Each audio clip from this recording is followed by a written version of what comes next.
Welcome back to the Basement Ballers podcast. I'm Kareem, that's Ibrahim, and this is another episode of Basement Baller podcast, episode 11. Today is Sunday, July the 2nd, right? Yes. Sunday, July the 2nd, and you guys know what's going on. This is another episode of Transfer Talks with Kareem and Ibrahim. I just made that shit up, like. Yeah, I mean, there's really much to talk about besides transfers and, I guess on your Happy Canada Day. Happy Canada Day to the Canadians, and happy Independence because Day. that's in 2 days. That's in 2 days, yeah. So happy Independence Day. Is the stuff closed tomorrow in Canada? Maybe, I don't know. Whatever. Anyway, so this is our football podcast, not our Canada podcast. That's for another time. Yeah. But we're going to talk about transfer rumors. A lot of stuff has been going on last week. A lot of news. A lot of it rumors. Some of it are concrete right now.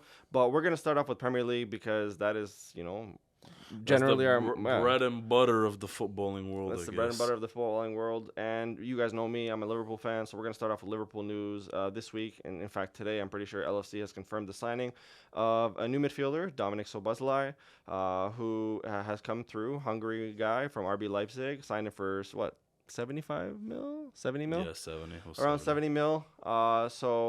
Honestly, from what I've been seeing, from what I've been hearing, solid signing. Is he Premier League proven? No, of course not. So he's coming in. But he's still young. He's still young. He has a high price tag, though, so he has a little bit of pressure to come and perform. But as a versatile player that he is, I feel like that he's coming in and he's going to be put in a position to succeed, I think. 70 mil is not even... It's not even that much anymore these days. That's true. But I mean, I'm comparing it to brothers like a 40 mil signing of a McAllister. I mean, it's a lot for what like. Yeah, it's weird. McAllister, who's Premier League proven, you guys got him for half the price. I mean, this guy has won the Pokal in Germany 2 years in a row though with RB Leipzig. Yeah, no, and he's pretty solid, honestly. Like. He likes to shoot outside the box. He doesn't. I mean, he scores them sometimes. Sometimes he misses. Most of the time, I should say. But he's a very versatile player. I don't know much about him, but what kind of is he? Like a number 8? Is he a 6? Yeah. So he plays on that right-sided part of the midfield.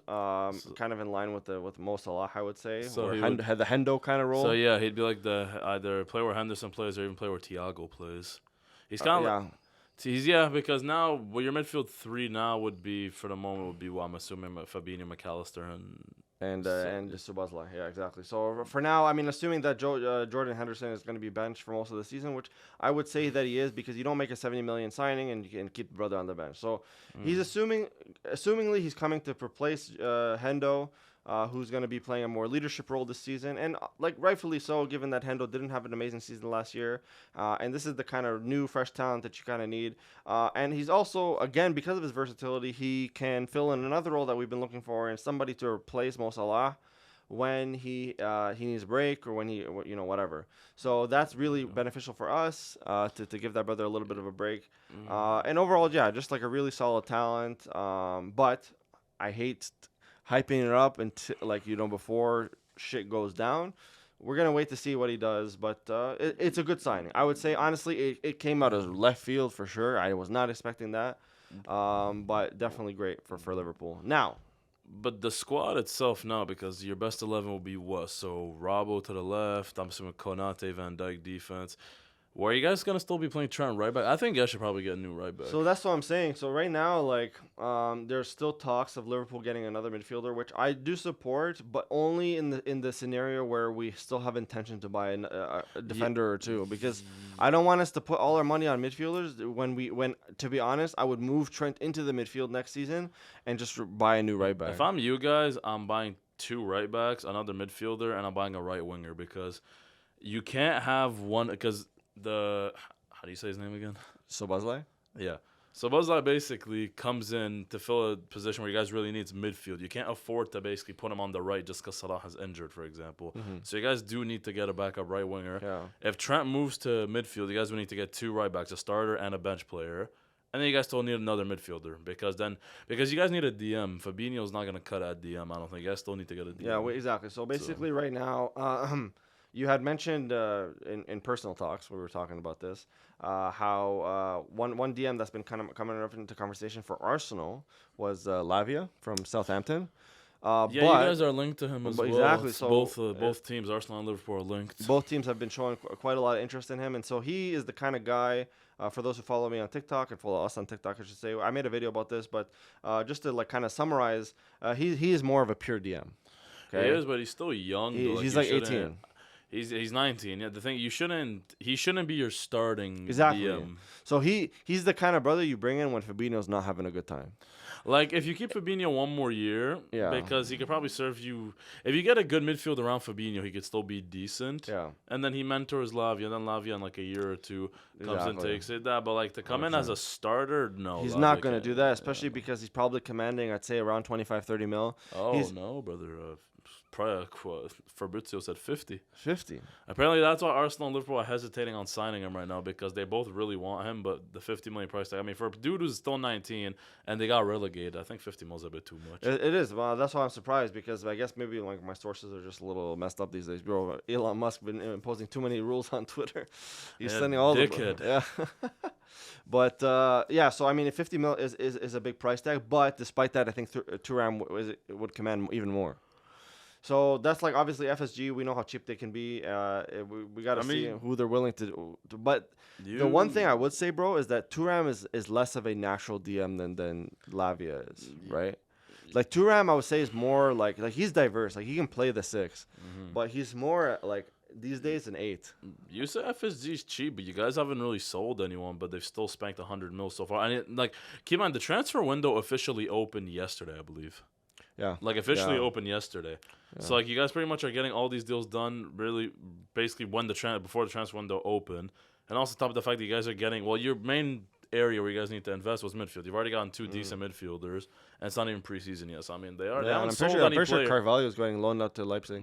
Yeah. Maybe that has something to do with the deal you guys just did for. I don't think so, but at the same time, it's a really good move for Liverpool, because he's the kind of guy you want to kind of like send him out, let him get some runs in, let him get some time in to see how he is. Yeah, and then. To be sending him to Germany don't makes no sense. Like if I'm Liverpool, I would have sent him to like a bottom. I would have sent him to like a Premier League team, like maybe like a Burn, like a team that like basically they would need like bodies to like lower half teams, or even in the Championship for me, because he gets more used to the English style of like playing. Because if he goes to Germany, he can do well, but still like it's not gonna necessarily translate well to the Premier League necessarily. Like we don't know, but if he goes to a Premier League team, does well. Then goes back to Liverpool, then I don't know. So I mean, it's tough for sure. But I mean, everything you've said about Liverpool in terms of what they need right now is very accurate. Now, I don't think that like even despite the signings, do I think that Liverpool will make a title run? I don't think so. But first of all, they're putting themselves in a really good position to like in depth wise to push and win the Europa League, which obviously would be a nice trophy for Klopp to put under his belt. But overall, I don't think that I still think that the team to beat right now is Man City, who right now we're looking at Declan Rice. They pulled out obviously now that Arsenal have signed him. Yeah. But now they're looking at Gvardiol, which they got Kovacic, they got Gvardiol. They're probably getting Gvardiol. But then again, it's like they add more to their defense, but like the thing is with Man City, and I mentioned this in previous podcasts, like if they actually win the Premier League next year, because like. Logically speaking, they should, but like I don't know, man. Like when you win it 3 years in a row, like I feel like maybe the players are gonna have the drive to basically be like the first ever team to win it 4 years in a row. I guess. Yeah, maybe. But like, you think they're gonna? No, I don't know if they're gonna coast. Maybe I don't know. Maybe winning the Champions League would be more important to them. Because the way I see it right now is that going back to Liverpool real quick. Your starting 11 right now would be, so I'd assume so one fully healthy. I'd say Diaz on the left, Salah on the left, Salah on the right, and then maybe Gakpo or Nunez. Yeah, okay. Well, you have depth up there, and then your attack you have Jota you can bring off. So basically, you have 3 starters. So let's say Nunez, Salah, and Diaz, and you have Gakpo and Jota to bring off the bench. Okay, that's cool. Then your midfield starting would be McAllister, Fabinho, and whatever his name is. Szoboszlai, yeah. You got him. Yeah. And then your defense, or maybe even Trent. If Trent gets moved to the midfield, I think he probably starts. Yeah, no. I think maybe so, but because he's not Prem proven, I think he might be slowly integrated. So who knows? Trent probably does start. And then you get like another right back. I don't know. Basically, you're starting 11. You just need a right back, and it's pretty good. And then the depth you'd have on the bench, because you could bring off, Gakpo or Nunez, whoever starts. Then you can bring off Jota, and then, I mean, Hendo not as a starter, but his depth can be decent. I Yeah, mean, like, you either you guys still need depth. you either get a left-sided center back and then continue using Trent as the inverted fullback, or you get a right back. Yeah, but like thing is about Robertson though is that he's really attacking minded. He's not much like he doesn't thrive in the left-sided center back role. Yeah, you guys would need like maybe like a more defensive right back. I don't know. For me though, I think the team that's best equipped to challenge City for next year is still Arsenal, just because Arsenal's starting 11 is second best in the league just already, and then the starting 11. Let's say like okay, now with the signings we've made like now, okay, so you'd have Jesus, Martinelli, Saka front three. You'd have Partey, Declan Rice as your midfield. Then you'd have as like your midfield too. Then you have Odegaard sitting in front of them. Yeah, as your 10. And then your defense, you'd have let's say I don't know. You'd put. I mean, my preferred starting. Okay, I would put Tierney. I'd put Saliba, Gabriel, and then I'd put Ben White. Then who you have off the bench? You have Zinchenko would come off the bench. Then you have Timber would come off the bench. Timber's official sign? Well, he's going to for sure. You think so? He's definitely going to. So you have Timber who comes off the bench. That's that. Then attacking wise. I mean, Kai Havertz, I guess. Like it's that's a good. That's a good. Listen, to be honest, bro, I think Kai Havertz is gonna surprise you. Look, you have Emile Smith Rowe. Say Xhaka stays, you have Xhaka. You have like the depth is somewhat there. I still think what Arsenal need is we still need one midfielder and we need one like out and out striker, and I think we're fine because for me right now, Chelsea, Cancelo did say he would like yes to Chelsea, but the thing is like it's not like they're the only team he'd want to join. If Arsenal come in with a bid. Like, if I'm Arsenal right now... But you'd play Caicedo in the midfield, or would you play him as a fullback? For me, no. I'd put him as a mid... Like, for me, basically, I would do... You put Declan Rice, Partey, then Caicedo... Because Partey has a history of getting injured. That's the thing. Yeah. So your midfield options could be Caicedo... That's like Jorginho, too, eh? Yeah, because... Exactly. Look, you have... Your midfield options would be Partey, Caicedo, Rice, Xhaka, Jorginho. For me, that's excellent midfield. Then you have Emile Smith Rowe can cover pretty much like most like the attack. Then Kai Havertz who can do that as cover, stuff like that. Then you have Reece Nelson. You have either Balogun or Nketiah. I would keep Balogun and sell Nketiah. I think Balogun and Jesus should switch basically between each other. They should be like... Because Balogun's a goal scorer, but Jesus more of like a link-up man. Yeah. Balogun's more of a goal scorer. So you keep that variety. And then, like, yeah, Arsenal isn't far off from challenging, I think, for pretty much everything. But... basically, yeah, that's what I would say. Like, I think the best team right now to challenge City is Arsenal now. I think after that, yeah, probably is Liverpool. Yeah. Mainly because coach, they still have really good players, stuff like that. And then you have your Man United, your Chelsea, Spurs, whatever. I mean, Spurs, no. Replace Spurs with Newcastle, and then like that's kind of what I'm looking at for top. Now, even the thing is about right, like so we have Arsenal whose biggest issue last season was depth. What they do, they got depth, right? GG's to them. They're putting themselves in the best place to succeed. Now Liverpool, it was last season 5th, right? Yeah, and also depth was Liverpool's issue. Depth was Liverpool's issue. They're doing a pretty good job in that so far. Obviously, the transfer window is not closed. Like they still have a lot of things to do, and they very well could do it. But moving from 5th into title race kind of contention, it would be a tough ask for Liverpool. So Arsenal being in that position, it makes sense. They have the squad to do it. Now that they have the depth to do it, they can definitely push. Now, Man City has lost. Gundogan so far. They lost Gundogan. He's the only player so far that they've lost. They lost Gundogan. They're probably Kyle Walker might leave. Yeah, and maybe Bernardo Silva. We don't know though. Yeah. But Gundogan was a big loss, and I thought it would be. But obviously they replaced him with what's his face, Kovacic, which like isn't like Gundogan is better, but Kovacic isn't like a terrible. He's not scrub. He's no scrub by any means. I mean, he's a Champions League winner. Like. He's a cold ass player. It's a good replacement. But so they're still in a very compelling position to win the Premier League, and then Arsenal coming in there, right? Now we have Chelsea, who was in 12th place last season, and they have something to prove. Now the biggest problem with Chelsea, what I'm seeing so far, is that who Nick Jackson was it? Yeah, from Villarreal. Yeah, like they have too many players that I just don't think fit together. Because look. Nick Jackson, like I was looking at like his stats and like looking at like what like his basically style of play, whatever. To me, he's more of a goal scoring winger than he is a striker. Because officially he is a striker, but his stats and like his like dribbling stats, his hold up stats, whatever, like to me sound more of like a goal scoring winger than a striker. Like Chelsea right now, because if you look at their attack right now, if I would just go like right now, go through their team. It's stacked with too many players because this is who this is who they put in attack. This is who their attack is. You have Mudryk. You have Pulisic, who may or may not get sold. Ziyech, who was going to get sold, but now he had a knee issue, so he's probably staying. You have Aubameyang. You have Broha, who's getting over his ACL, but he should be back sometime next year. You still have Hudson-Odoi, Nick Jackson, Lukaku's future you have to sort out. You have Madueke, Nkuku, Sterling, and then, this guy called Warham that I don't know who this point is.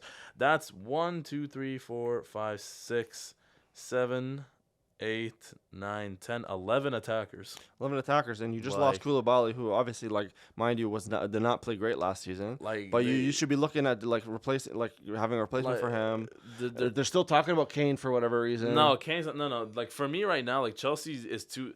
I don't see Chelsea still making top 4 next year just because look at their team. Basically, they have too much shit they need to sort out of players they need to sell, which is one. Their midfield is doo-doo because they might get Caicedo, we don't know. But their midfield as of now is they have Conor Gallagher, Enzo Fernandez, and who else? They sold literally all the midfield. Yeah, Mason Mount's gone, Havertz is gone, Kovacic is gone, Kante's gone. I didn't even Jorginho left in Gin. I don't even know who their midfield is. Their midfield sucks. Then their defense is decent, but it's still not wow. And plus their goalie, if I'm them, I don't know if I'm comfortable having Kepa as my number 1 next year. And they already ruled out the signings of Mania and Onana because they're too expensive. Yeah, and Mendy's gone, obviously, to Saudi. So Chelsea have a lot of shit to clean up. To work out. I don't see them as a top 4 contender. Yeah. Newcastle's making great signings. They already signed Tonali, right? The thing is for me, though, is if Newcastle didn't have Champions League football, I'd say definitely top 4. But because they have it, I don't know. Because for me, the guaranteed for top 3 is... I don't know who's finishing first, but let's say hypothetically. Let's say, okay, top 3 would be Man City, Arsenal, Liverpool. That's what I think it's probably going to finish. I think Arsenal still finished second, Man City win. Liverpool, I think, finished third. Now, 4th place, Man United's team, well, they also have Champions League, but they haven't added to their team. There's no depth. They added Mason Mount, but that's not really much because, Mason Mount to me is kind of a useless signing because he's very similar to a Bruno Fernandes. They don't need they need. That's what I'm saying. That's what it felt for me because very useless signing. It felt like he's just a cheap a Walmart edition. He's an English version of Bruno Fernandes. Only he's worse. So for me, it's because this whole ownership stuff. Plus, apparently, Ten Hag needs to sell to buy, and a lot of Man United players don't want to be sold because why would they? They're making a lot of money. Yeah. So I don't know. Top 4 next year could be very interesting because, they're Spurs, but Spurs are Spurs. And they're having a very Spurs win, them getting James Madison, stuff like that. That's when they got. I remember last summer they got Basuma, they got Jed Spence, they got Kulusevski on loan, they got Bentancur, they got Clement Longley on loan from Barca. All these players, people were oh, Spurs are making moves, whatever. They finished 8th. I knew it's such a Spurs window. Them getting James Madison is good. They got that Solomon guy from Fulham today. They got a new goalie to replace Lloris. Forgot his name, but he's from the Italian league. I'm pretty sure. It's decent, but it's a very Spurs window. It's not true. Yeah, nothing wow. So James Madison is the most wow, but even him, it's I don't know. But even then, for me, honestly, based on the way it is now, I think Spurs are best place to make a top 4 on because. Keep in mind, Chelsea they have only 1 game a week next year, but their squad still needs overhaul. Plus, they need to figure out a lot of shit when it comes to selling players. So there's too much chaos in the squad for me to think they'll make a top 4 push. Man United have Champions League and Premier League to focus on, plus FA Cup, whatever. And they don't they only have a squad to compete for one competition. They don't have the depth to compete for. That's the thing. Man United lacks depth. Man United lacks Newcastle as well. So for me, I don't think because Brian just lost McAllister, probably gonna lose Caicedo. They're replacing. They got Dahoud and they got James Milner, but still, Brian did get slightly worse. So for me, I think Spurs because they're only playing 1 game a week as well, just Premier League. Besides, obviously when Carabao Cup and FA Cup come around, but in general, just 1 game a week. They're probably best placed to make a top 4 run. Yeah, bro, there's still some really high profile brothers that are yet to move, and one of them that's really come to mind recently is Osimhen. He's still I don't want to say up for grabs. I don't know if Napoli's still interested in selling him. Yeah, but even then, Fabrizio came out the other day and said he's only interested in joining 2 teams. It would be either Man United or Real Madrid. Yeah, he's not interested in joining anyone else. Yeah, they both would love him. Was it Fabrizio or was it the Napoli president? I think it was Napoli president. Him going to Madrid to me is redundant for him because we all know, it's probably not this summer, but for sure next summer Mbappe's going there. Yeah. For me, Man United's don't if Man United could cough up money from him, he'd go to Man United because they need a striker. Man United just need to work out their ownership stuff, and the Glazers really need to just for the sake of the club, and I know they probably don't care, But like for the sake of the club, they need to move on and just like allow the Qatari owners to just because it's the bid that like is the most compelling, and we've known it's gonna be the most compelling for a while now. God, I don't know what's going on. I hope Radcliffe buys that team. Yeah, but like, no, listen. Obviously, as an outsider, yeah, but like from a Man United fan perspective, I can understand maybe these brothers are frustrated because they're talking about like there's so many people that are like De Gea's out of contract now, and like they need to like move. They need to they need to go for a high profile brother like Onana, like a Maignan. You know? lot of their squad needs selling because like if I'm them right now, let's say just looking at their starting 11, okay, right? When everyone's healthy, so Rashford, yeah, you keep him. Martial's gone. No, you should probably no, but they should. They should sell him. I mean, Weghorst is gone. Yeah, Martial, you should probably sell him. If I'm them, if I get at least 40 million for Sancho, I'm selling Sancho. Oh, He's been a flop. Easy. I mean, Anthony, give him one more year. He's shown flashes. You keep him. Their midfield, let's see. Eriksen, I mean, he was decent before he got injured. After his injury, been shit. So probably look at getting him gone. Fred and McTominay, you got to look at probably selling them. Casemiro, you keep. I mean, they got Mason Mount. Bruno Fernandes, you keep. So, like, there's that. Yeah. Then their defense, I mean, you have Wan-Bissaka and Dalot as right back. I mean, I'd probably... It's not bad. Dalot solid. Did re-sign a contract, but if I'm them, I'd probably sell Dalot. I don't think he's good. No, I think he's pretty solid, bro, to be honest. Yeah, okay, Martinez and Varane, you keep them. Lindelof, you keep as a backup, but then Harry Maguire, you probably sell them. Tuan Sebi's gone. Yeah. And then you have Luke Shaw, Malacia, and also Alex Telles. His loan is done, so he's technically a Man United player now, so... There's that. I mean, I'd sell Alex Telles, and then I'd look at Maguire. Like, yeah, they have a few players need to sell, a few players need to buy. I mean, they did want to get that Kim Min-jae from Napoli, but then basically it took too long negotiation. So he said, like, yeah, like, fuck that, and I'm just going to go to Bayern. Yeah. So he's going to Bayern. There's that. They're not really linked to, like, I don't really see them, like, they were linked to Harry Kane, like, a month ago, but that's not going to happen. I don't really see Man United doing, like, much. I mean, maybe if they get Onana. But to me, like, them getting Onana is still not, like, yeah, like, it's better than De Gea, sure, but, like, to me, it's still not, like, it's not, like, a needle mover because, like, nah, for me, they still need to work some shit. Like I told you, the best team position, like, in terms of squad, stability, whatever, to challenge Man City next year is Arsenal and then Liverpool. Yeah. Because Liverpool just need a few signings, sure, but they're still a stable squad. Arsenal, too. Every other team has their own issues. Spurs are Spurs. Chelsea, Man United have their ownership issues. Newcastle, if they didn't have Champions League, could push for top 4, but I don't think they could. And then Brighton, Villa, whatever, just, to me, don't have enough. So, yeah, I think that's the way the Premier League is looking like next year. Yeah, fair enough. I mean, there's a couple, like, defenders that, like, I've had my eye on, not for Liverpool, but just for, like, potential moves. Like one of the obvious ones is, like Alphonso Davies. Like, he's been not linked, but, like, he's shown interest in other clubs, especially Real Madrid, and, like, you know, he could potentially, and Real Madrid could use him as a left back. Yeah, he would. He's still what, 22, 23. He's young. He's their Marcelo replacement because he plays the same way as him. He's basically an attacker as a left back. Exactly. Yeah. Basically has the dribbling, the pace, everything. I mean, obviously Marcelo's still clear, but, like, you know. Yeah.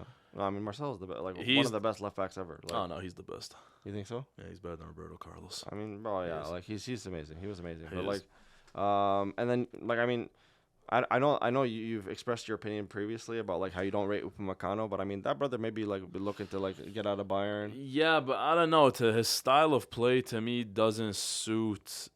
Like, okay, there's some players, like, for example, I'll give you an example. Koulibaly, right? There's a reason why in Premier League he did bad, but in Italy he did good. Is because Italy, the Italian league Serie A suits a more slow tempo type of play, right? So Koulibaly was able to thrive there because, like, it suited his style of play. But the thing is, he's not very fast, whatever. So you put him in a league like Premier League where it's more fast-paced. Yeah. Like, he would. That's why he flopped. So for me, Upamecano's the same. To me, every time he's come up against pace, like, even in some Bayern games I watch, like Bundesliga and even Champions League, like, he got ripped against Man City. Whenever you put him against, like, pace, he struggles because he's not that fast. Yeah. Like, it's like Man United, like, a few years ago, were linked to Nicolas Sula when he was with Bayern before he went to Dortmund because, like, you know, he was with them when they won the Champions League, whatever. And, yeah, I remember I was thinking to myself, like, yeah, Sula's slow as shit, though. So you put him on Man United, you put him in the Premier League, he's going to be terrible. Like, some players just suit certain leagues based on their style of play. Mm-hmm. Now, some players could play in any league. But for me, a player like Koulibaly, or even Kim Min-jae, like, I've seen, like, to me, he wouldn't have suited Man United really either because he is kind of slow. Mm-hmm. So, like, Yeah. Some players just sue different leagues. Like, honestly, like some players like basically do good in the Premier League, but then they flop in other leagues. Like, it really just depends.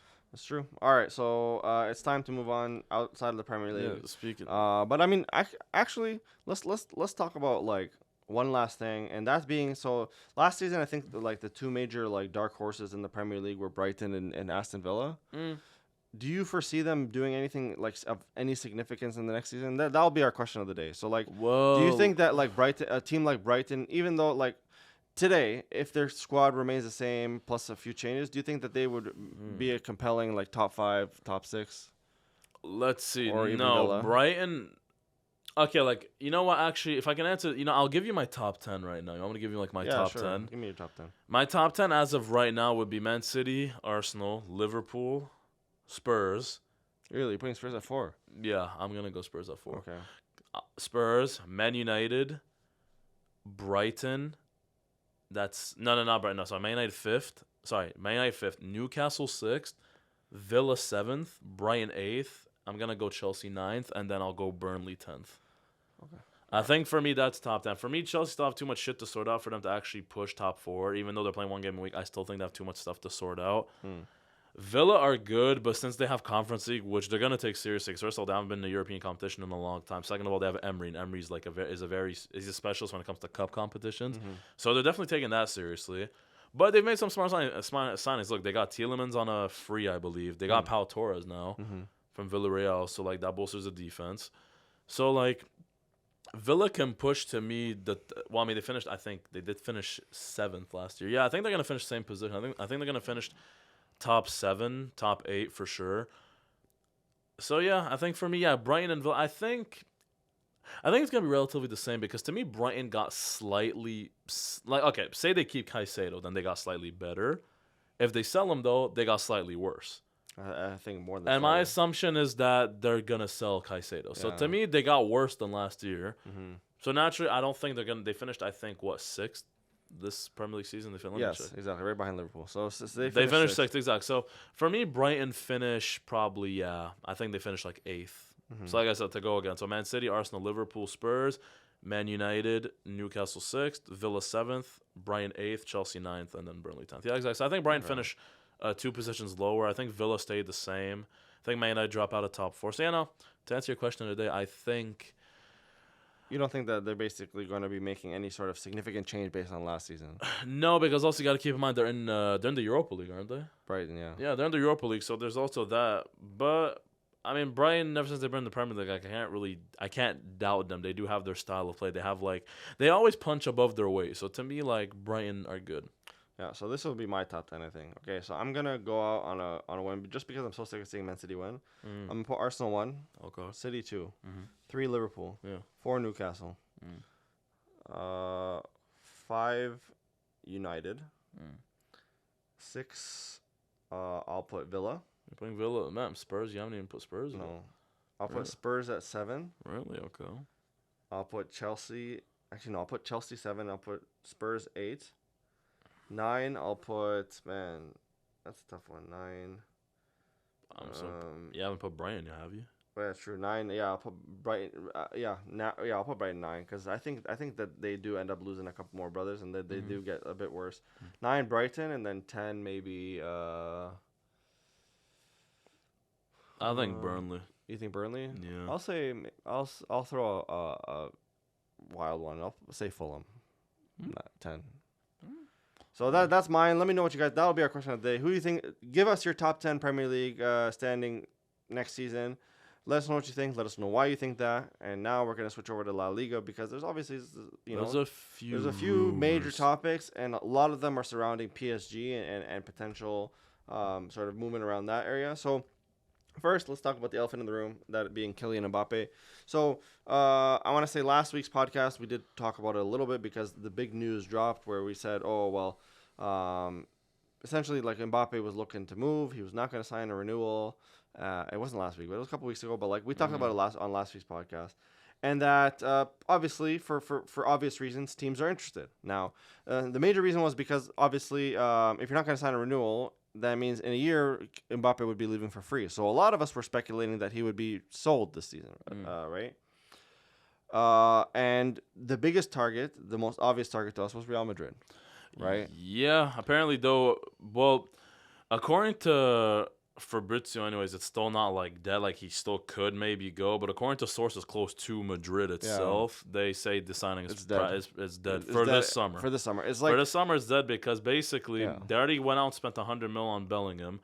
They're not willing to go and spend 150 to 200 mil on Mbappe when he's going to be free next year anyway. Because basically the way Madrid are seeing it, I'm assuming, is like they take the hit. Either way, they've won the Champions League last year. Like they're still going to be decently competitive in La Liga. So like they take the hit, and then next year they get Mbappe, and then they move on from there. I think basically they're saving their shit for Mbappe next summer because I'm assuming I don't think it's just going to be Mbappe. I think it's going to be Mbappe and a few other players. I think they're going to have like their like third Galacticos transfer window next summer, where they get Mbappe, they got like a few players, whatever. Because okay, if you look at Madrid now, like we already discussed last week, midfield is sorted for the next decade. Defense is decent. Their attack is really lacking though. Their attack is very bad. Yeah, because Vinicius, Rodrigo, and Hazalou is your front three, and then who's the backup? I don't even know if they don't have backup wingers or. Yeah, if I'm not mistaken, I don't think they have backup wingers or strikers on like unless there's like academy players that I don't know about. Sure, but like. They don't have any backups for any of their attackers. Yeah, exactly. Like next season is probably not. I'm not gonna say it's not gonna be a bad season for Madrid, but it's just gonna be a bit of a transitionary season until if fate has it that Mbappe does end up in Madrid next season. Now, this doesn't eliminate the possibility that Mbappe gets sold this year. It doesn't, right? Because I hope he doesn't. Yeah, why you want him in Madrid? No, I hope it. Well, no, for one reason. I hope he doesn't. I hope he doesn't. I hope PSG don't get any money for him. I fucking hate PSG. Yeah. I hope they don't get 200 million. Well, those owners are a bunch of whining babies, eh? No, they're pussies. Yeah, bro. They're just mad they haven't won the Champions League. They're mad they have no history. They're oiled. They're a shit team, shit league, shit country. Oh, bro. Damn, bro. Anyways, that alienates all our French fans. Okay, fuck with you. But yeah, but like I think a lot of us want to see him out of PSG only because we want to see him play in a league where we can see some rivalries going. Because in France, there's nothing going. The only time we're really excited to see Mbappe play is World Cup or that's not A, that's like B. But like A would be like Champions League. That's the only time we're really excited to see Mbappe play. We don't care if he scores 30 goals in the French league. It doesn't really matter to us. It doesn't move us. Now we want to see him play against the best. Right, and as much as I hate Madrid, the thing is just seeing him in like the iconic white of Madrid, just like it sits too well. Like it's made for him. It's kind of like it's tailor made. Like just seeing him in that kit will just be like, it will just look nice. It'll be on the level of the Ronaldo signing. And what was it, 2009 or was it? Yeah, but Ronaldo was a better player than Mbappe is when he's on Madrid because Ronaldo had won a Champions League, already had a Ballon d'Or, whatever. So like yeah. No. For me, Mbappe is the player to bring them to the next generation because now they're basically Champions League winning generation. It's pretty much all gone because the remnants of it are. Let's see. So Nacho, who's still there, Lucas Vazquez, fine. They're getting old, and Modric and Kroos. I mean, Casemiro's gone, Benzema's gone. Obviously, Ronaldo left a long time ago. Asensio, Bale. I mean, Hazard left, but he wasn't like there in the Champions League. So like, yeah, basically their new generation now will be like Mbappe, Rodrigo, Vinicius. Bellingham, Tchouaméni, Camavinga, Valverde, and then they have, their defense still, like, Militao is still relatively young. They do need to invest probably in their defense. Like, not necessarily now, but in the next coming years. So, yeah, like, now they're coming into a new era, Madrid, because same with Barca. I mean, Madrid and Barca are both coming into new eras because most of Barca's team is pretty young as well. Most of Madrid's team is transitioning to becoming young. So, yeah, like, give it a few years, man. They're gonna people are gonna shit their pants at Barca Madrid again. Yeah, as they should. Yeah, no, for sure. Because even Barca now, like even so, they got Gundogan. We talked about that last week, and now they're linked with Neymar again. Apparently, the rumor goes is that because a few sources have said it, not any that are like major, but if more than one like decent source has said that basically. Personal agreements, everything is settled with Neymar. Like he's gonna lower his wages, blah blah. He wants to go back to Barca, but Barca want PSG to pay the wages, like some of his wages, some shit. Which like PSG and Barca hate each other, so like I don't know if PSG are actually gonna say yes. But then again, they really want to sell Neymar. So for me, would I take him? I mean, if he takes a low wage, I mean, yeah, sure. Well, why not? But the thing is, it's like. Well, I mean, what's a low wage? Like, I mean, a low wage could still be. If it fits into the wage structure and it doesn't.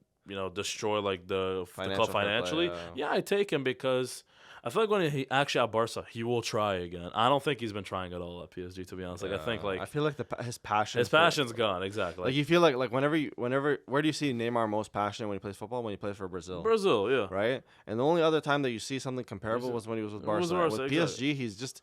It's like he doesn't like he got his paycheck and he doesn't care. But a lot of football fans want to see the brother care again. For me, I want to see him compete. Yeah. The closest thing he got to it was 2020 when he was in the final in the Champions League. Like he's still young enough where like I would take him at Barca because he's 31, so he's still young enough where like he still can give you 3, maybe 4 years of good production. Yeah. And then I mean, not if he continues like not taking shit seriously. Like he has to because this is the major thing with Brazilian players is that like, a lot of them don't have long careers just because like they're partiers. You know, and it's the saddest because bro, me personally, I think a lot of people will agree. Brazilians are the most fun players to watch. We want their careers to be long. I want Neymar to show us, bro. I want him to come back to Barca, to be honest.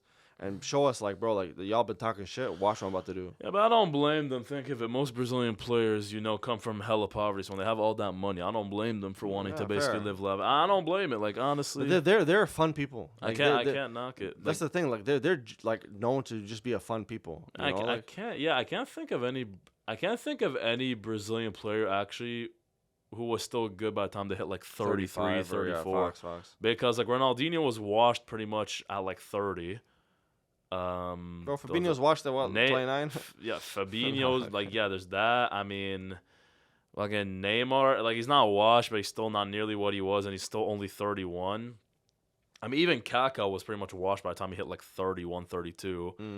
Ronaldo R9, same thing. I mean, him was just mainly injuries, but like a lot of like Brazilian players that like you see, they'll like their primes will last like 4 years where they'll be like godly levels of ability, but then they just kind of like they get washed like rather quickly, which like I don't really blame them. Like I said, if I had all that money, I'd probably do the same. I can't lie. Yeah, fair enough. I mean, that's a good point. But Neymar and Barca colors again would be something like honestly not internet breaking, but like it'd be pretty crazy. And I remember when I had my podcast with Hamad, he was against it because he was kind of like he was pretty upset with the move initially. I mean, a lot of Barca fans were, and a lot of Barca fans on Twitter, bro. To be honest, like they'll tell you that we don't want him back. We don't want. I think he come back and he'll show like. Listen, honestly, I think now what everyone knows for a fact, Neymar regrets leaving. Yeah. So like as much as I was pissed at him when he left, I mean you don't say no to you don't say no to Neymar. Like you can't say no to Neymar. Like come on now. Like you don't. That's like when I was saying like because like earlier this week, and it's funny now saying it, like Liverpool was linked to show interest in Mbappe, and I was like saying like you don't say no to Mbappe, right? Yeah, but like but 250 million is like and like for what like he's coming in to a attack that's already bloated for Liverpool to some extent, right? And you're paying 250 million for that, brother, right?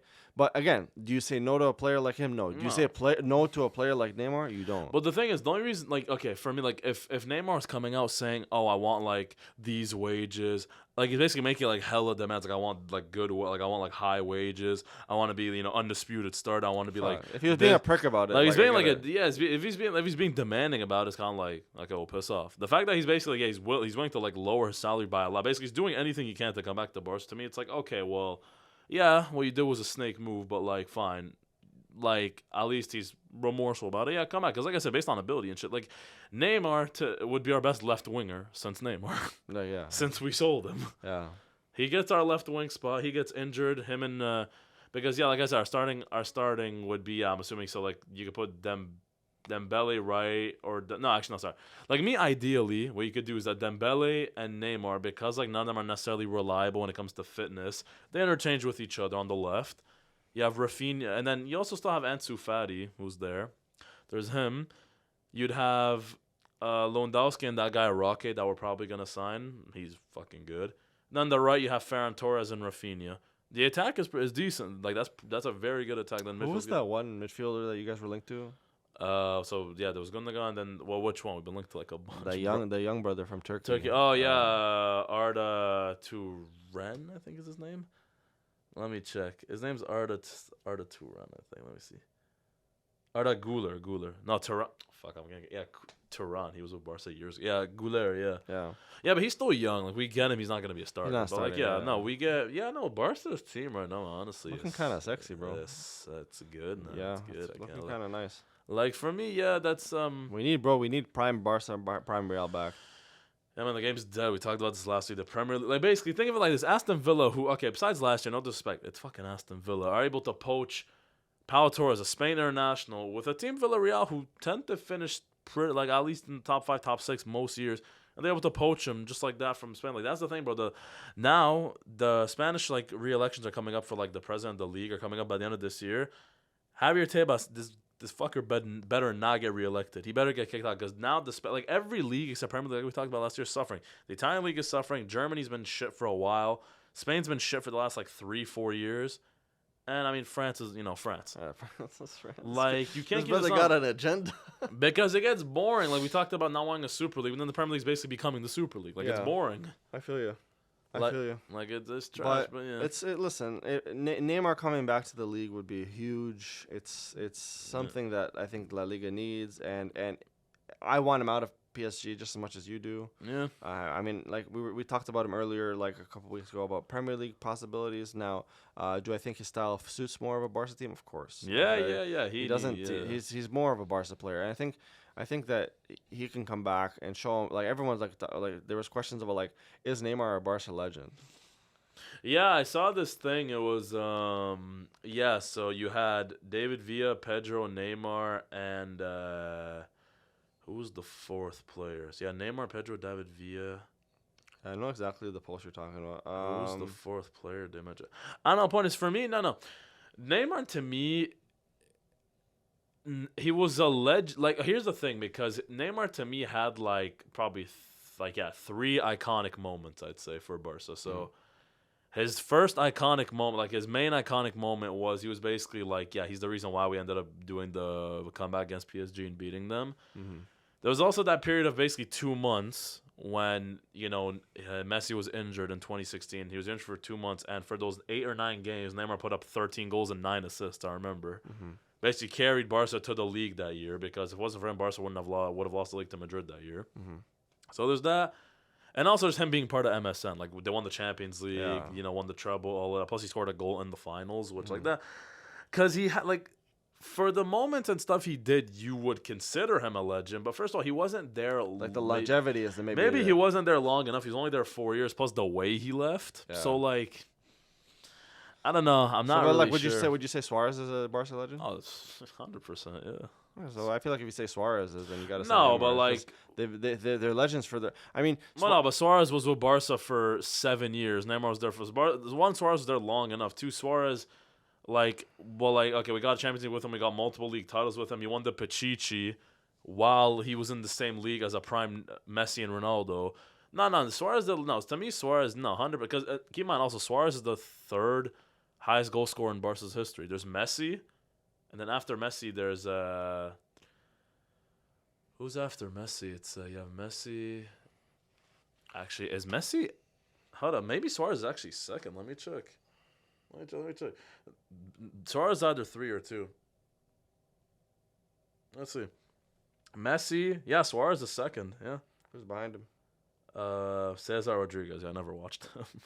He's leading goals. No, Eto'o. No. List of record goal scorers. Look right here. Eto'o had 131 goals.